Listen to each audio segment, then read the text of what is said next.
25 years, starting in 1993, every Connecticut municipality received annual grants from the Mashantucket Pequot Mohegan Fund.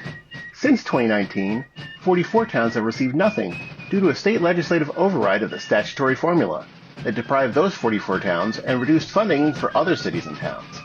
These funds were moved into the state's general fund to offset repeated budget deficits. But now that the state is seeing repeated billion-dollar budget surpluses and has built a reserve fund of more than 18%, some local leaders are calling on the state to assist our towns and cities and restore the Mashantucket Pequot Mohegan Fund to its intended purpose. On this episode of Municipal Voice, join us as we head to the Capitol.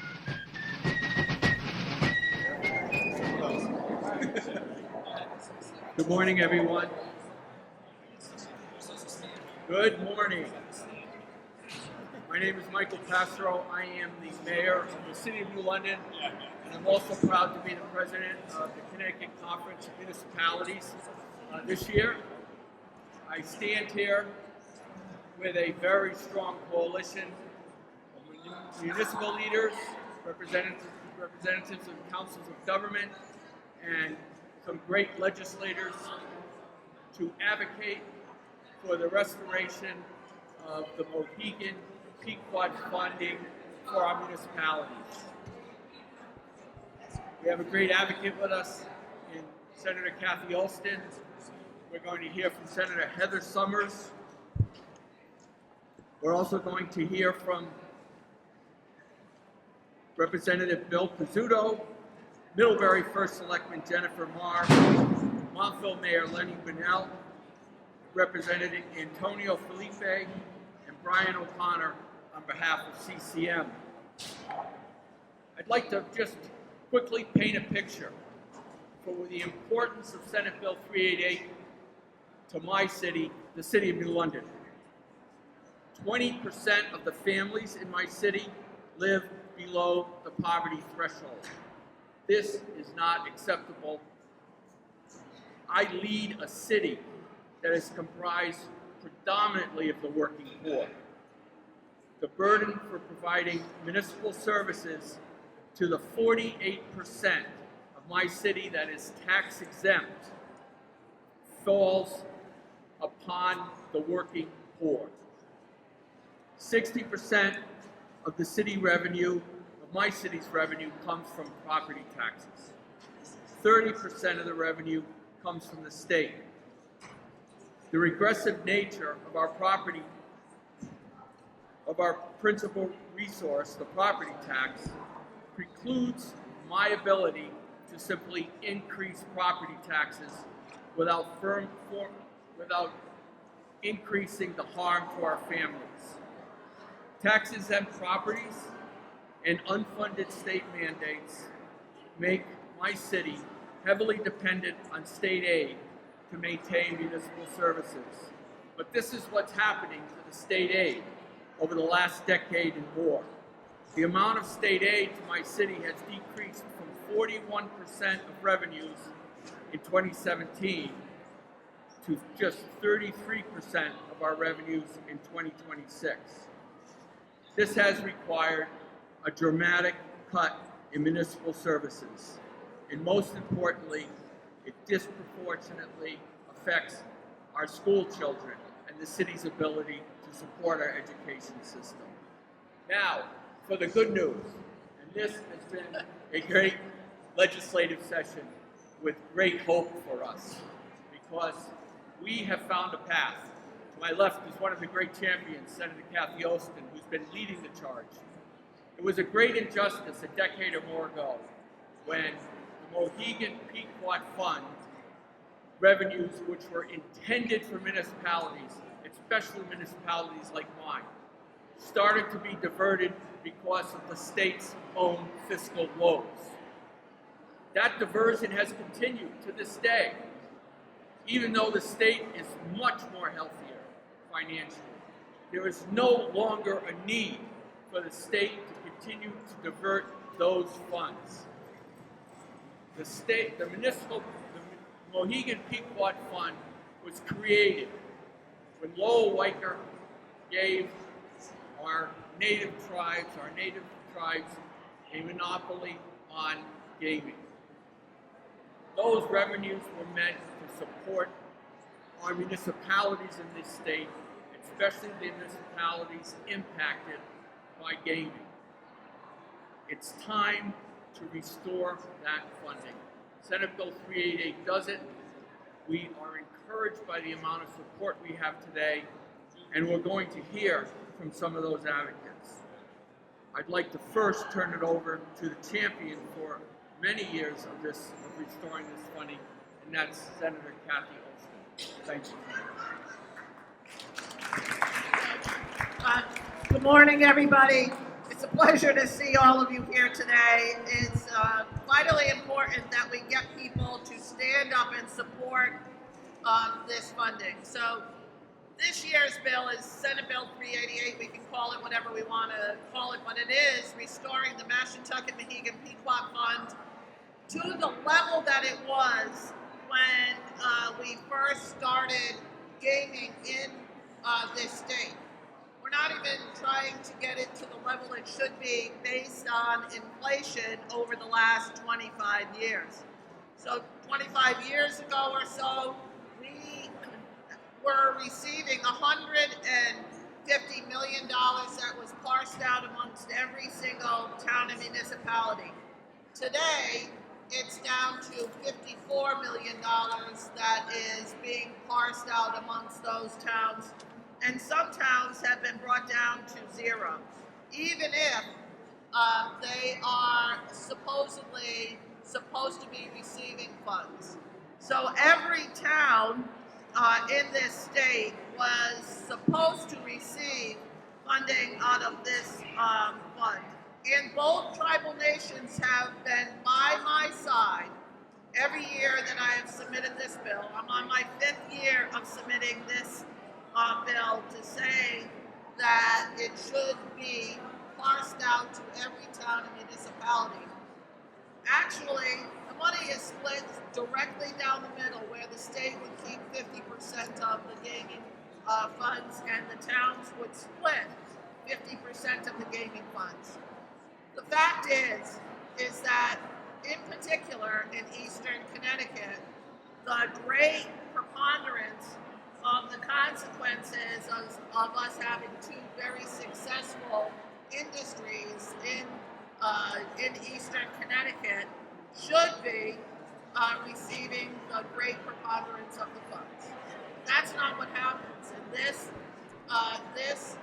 change in both the formulaic part of the Mashantucket Pequot Fund and making sure that the dollars are there would help out municipalities. It is not designed to be dedicated towards any specific fund that a municipality needs, but to have them make a decision based on their respective needs that they have in their communities.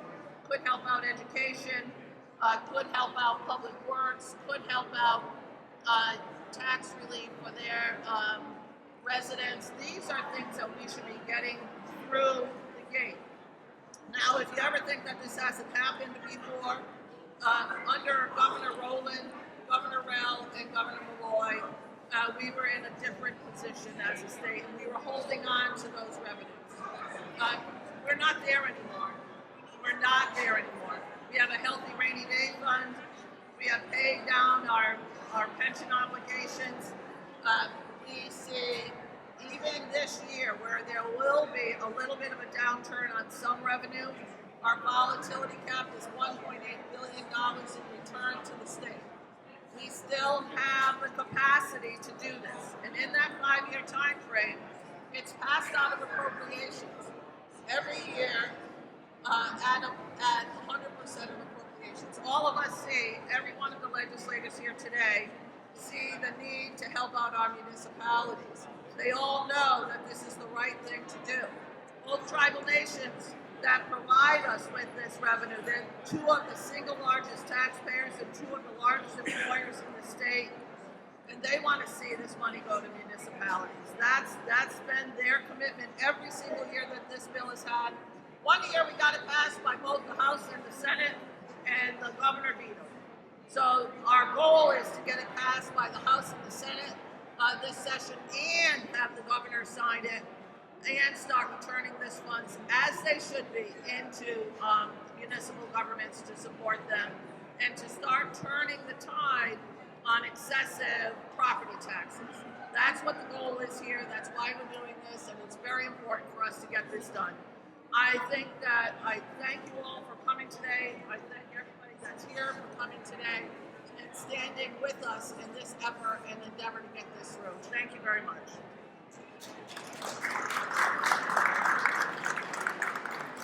Thank you, Senator, and thank you for your great advocacy. Another advocate for correcting this historic injustice and restoring the Mohegan Pequot Fund funding for municipalities is a senator from the 18th District, which includes the Mashantucket Tribal Nation, and that's Heather Sumner.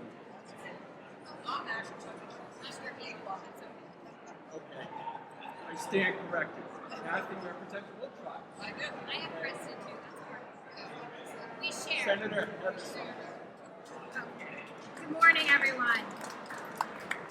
So Kathy and I have the honor of sharing some of the tribes and some of the towns that are greatly impacted by having two of the largest casinos in the world in our backyard.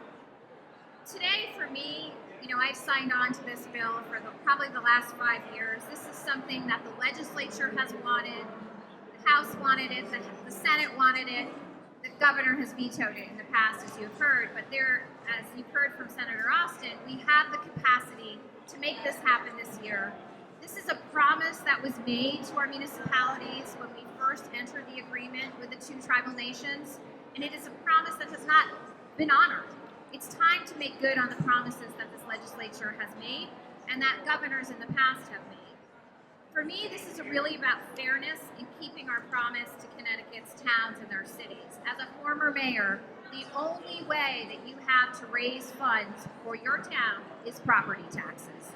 Everyone knows that property taxes in Connecticut are excessive. You're taxing people on unrealized gains, and it is coming to the point, it has been at the point, of a tipping point. This will add some relief for municipalities across Connecticut. I would like to see an emphasis on Eastern Connecticut because we are the most impacted. However, every city, every town should be having an ability to have some of these funds come back to them. That was the agreement that was made. So for 25 years, this fund has worked exactly as it intended, supporting every municipality across the state, helping communities plan and deliver services that they vitally need and that many times we mandate that they have to provide. Since 2019, the state has overridden the original formula and redirected these funds. As a result, 45 municipalities are now receiving nothing, zero, not one dime, and others have had redirections. That's a significant departure from what was agreed to. And those decisions were made during difficult times, and as you have heard today, we're not completely out of the woods, but we are in a much better spot and we have the capacity to move this bill forward. Given that progress, it is time to reinvest in our towns and our cities. This is where people in Connecticut are most intimately impacted by taxes. As the ranking member on the Appropriations Committee, I work with Senator Austin, and I take seriously our responsibility to balance the state budget while also supporting our municipalities. This effort reflects both priorities, and this has bipartisan support that our towns should be receiving these funds, and I want the towns to know the legislature, so far, Appropriations, bipartisan, very large committee, has your backs. We want to see this happen. This fund also represents a long-standing partnership between the state and the two tribal nations. That partnership means making sure these revenues that are generated continue to benefit the communities in Connecticut just as they were intended to. So at the end of the day, restoring this fund is about keeping our word, keeping our promise, and making sure we're strengthening our communities and cities throughout the state of Connecticut, making sure every town has the resources it needs to thrive and has an opportunity to choose how to use those resources. We have the means to do it, we have the will in the legislature, so let's get it done. And Governor, if you're listening, sign the bill.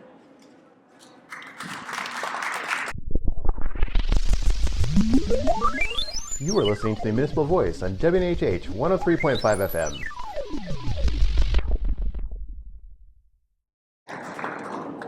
Now I'd like to, thank you, Senator. Now I'd like to invite up to the podium Representative Bill Pizzuto.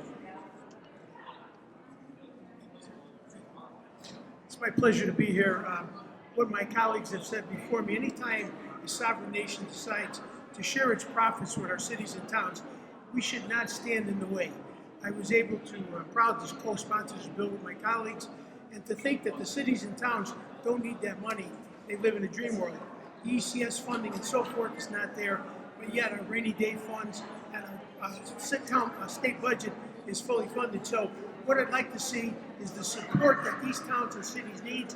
I represent Middlebury and Waterbury. Our first selectman is here from Middlebury today, and they can tell you what their needs are. We should never have anyone encumber those funds. We should receive those in their entirety, and I thank you for being here and for supporting us.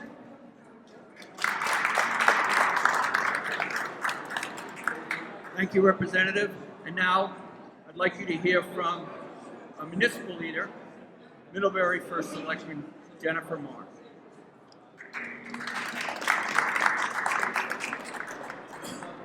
Good morning. On behalf of the 45 Connecticut towns excluded from the Mashantucket Pequot grant funding, I call for the restoration of a program that was never intended to leave communities out. The Mashantucket Pequot grant was created with a clear purpose: to distribute a portion of casino-generated revenue back to municipalities across the state, recognizing that this revenue is a shared state asset. Yet these 45 towns have been removed from that distribution, and for no legitimate reason. These communities are home to approximately 232,000 homeowner households, nearly 250,000 families who support local services, maintain infrastructure, and contribute to the strength of Connecticut's economy. And they're not just participants, they're contributors. Residents in these 45 towns generate an estimated $2.7 to $3.2 billion annually in Connecticut state income taxes, helping to fund programs and services across the state.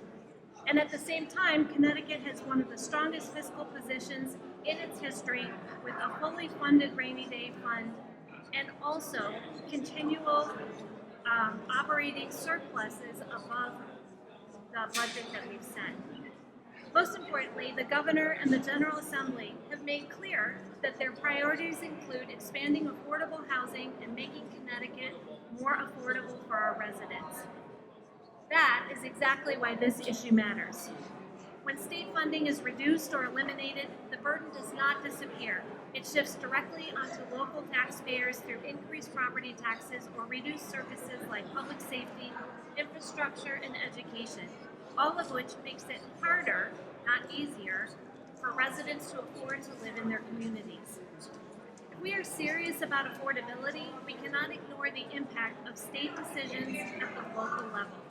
When the state has billions in reserve, ongoing surpluses, and a program built to share revenue statewide, there is no justification for leaving entire communities out of a program that they were part of to begin with. Can we look at the mirror and honestly say that we are aligning our policies with our priorities? The answer in this case is no. Restoring this funding for all Connecticut municipalities will reaffirm the original purpose of the grant as a statewide revenue sharing program, protect nearly 232,000 homeowners from increased financial burden, support local governments in maintaining services without shifting costs onto residents, and advance the state's broader goal of keeping Connecticut affordable. This is one of the few times when the solution to a problem is easy and straightforward and within our reach. We can be sure that our policies actually make life more affordable for the people we serve, and we have a duty to do so. Please support Senate Bill 388 and tell the Governor to sign it. Thank you.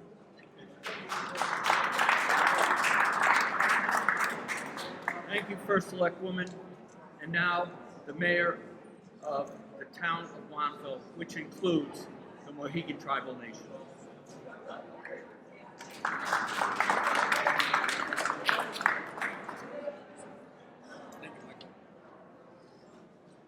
As you have all heard from the speakers before me, this legislation represents an important step restoring critical funding to the municipalities. Senate Bill 388 addresses the original intent of providing necessary dollars for effective property tax relief, particularly for host towns. By supporting this bill, the legislature has an opportunity to promote fairness, strengthen public trust, and ensure that our collective policies reflect the needs and values of the people we serve. Measures like these are essential to building a stronger, more equitable Connecticut. My name is Lenny Bunnell. I'm the mayor of the town of Montville and a retired police officer for 42 years with the town of Montville. I've had the privilege of witnessing firsthand the impact the casinos have had on Montville as a host town.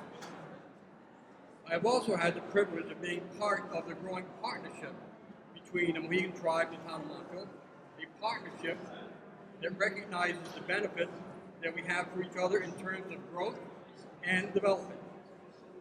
While both Montville and the Mohegan tribe have worked together to build that relationship, there is also an undeniable fact that the town has been impacted by their growth. So I want to, rather than repeat everything that everybody has said before me, I want to give you a little bit of a comparison. And it's an important comparison because while the comparison is between two small rural towns, Colchester and Montville, which in 1994 were very similar. For policing needs, for example, the town of Colchester in '94 had a police budget of $305,000. Montville had a police budget of $788,000. Today, 30 years later, the Colchester police budget is at $2 million. Everything grows. We know that. While the Montville police budget is at over $4 million. That's double. This is the direct effect of the impact of the casinos. With a growing population in Montville has seen an expansion in education costs, public works, general government, operational costs, and police activity. As you know, on top of all that, the costs in general have substantially increased. Collectively, this demonstrates the urgent need for the passage of this bill. And I'm sure that I speak for all the residents of Montville and all of Connecticut when I express my strong support for Senate Bill 388 and urge the successful passage of this bill. Thank you.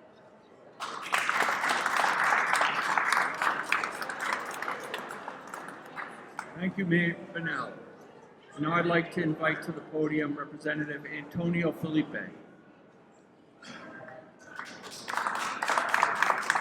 Good morning.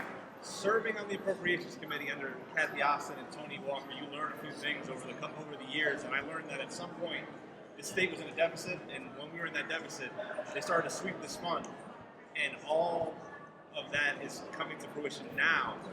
Yet Senator Austin for the last 5 years has been talking about how we use this fund to better our communities, and I think that's super important, especially from us in the city of Bridgeport. I chair the Housing Committee. I also chair the Black and Puerto Rican Caucus, so every day I hear from people and I see struggle, and I understand struggle. And then everybody else who hasn't spoken to me from other caucuses, from other communities, tell me that they're struggling too. Us in the city of Bridgeport, when I talk about the city of Bridgeport education funding, we are struggling immensely. But when I look at the budget of the state of Connecticut, while we are not as vast as some may say, we are not struggling right now. We are in a position to make sure that we are providing relief to the people that need it the most. By doing what we are trying to do right now and passing this bill, we are putting ourselves in a position to relieve burden instead of passing it on to the next person. We need to stop passing on burdens that this state right now doesn't exactly have. We need to make sure that we are providing to the entire state of Connecticut. I know Senator Summers wants to focus it on the eastern Connecticut. I'm just saying I hope we share it to southwestern Connecticut as well. But it is extremely important that we get this past the finish line. We've been talking about it for 5 years. 5 years is too long. Let's get this done now. And once again, as Senator Summers says, the governor sees this. Sign the bill. Thank you.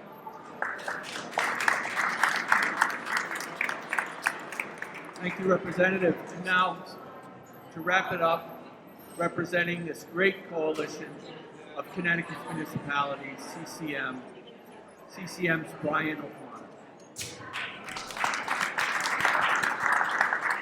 Thank you very much. Thank you everyone for coming today. As you can hear, compelling messages from our cities, our host communities, as well as our small towns. The importance of this funding. It can be used for, as they mentioned before, public works, education, shortfalls. And I think what you have to keep in mind is that we have over $4 billion surplus. If not now, when would we restore this funding? It's supposed to be a partnership between the state and our municipalities and our tribal nations. And I think what we're looking for is just a fairness to this. And I think the towns, again, have made a compelling reason for it. And I think the other thing too is that the over-reliance on the property tax has helped create and foster some of the affordability crisis that we're going through today. So the restoration of these funds would be a good first step in trying to get some parity within these funds being distributed out to our municipalities, but also provide some stability for our municipalities that are facing budget crunches, whether it be on the Board of Ed side or in the town government. So again, thank you very much for coming today, and if there's any questions, obviously be happy to answer. The Municipal Voice is the Connecticut Conference of Municipalities podcast in collaboration with WNHH LP 103.5 FM. I'm your host, Matt Ford. As always, be sure to give us a like and let us know what you're thinking in the comments. CCM's Municipal Voice podcast continues to present a key forum on important state and local issues. The views expressed do not necessarily reflect the consensus views of CCM or a member of municipal leaders.